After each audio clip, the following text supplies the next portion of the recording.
lang siya. Parang dun sa... Kulang? Cool lang.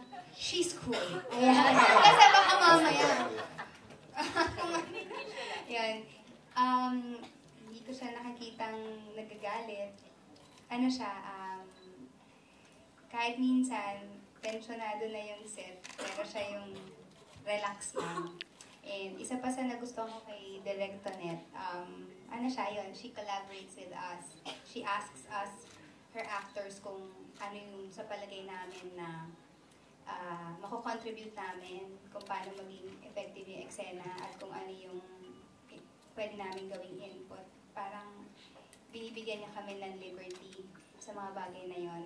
And yun nga, tapos siya na yung bahalang magtimpla. And then yun, she asks for suggestions, gano'n. And ang natutuwa kasi ako sa kanya, yung meron ng script, pero yung maganda na yung script, pero kung gagawa man siya ng revisions on the set, para sa mas ikagaganda pa nung mga eksena at laging nag-work.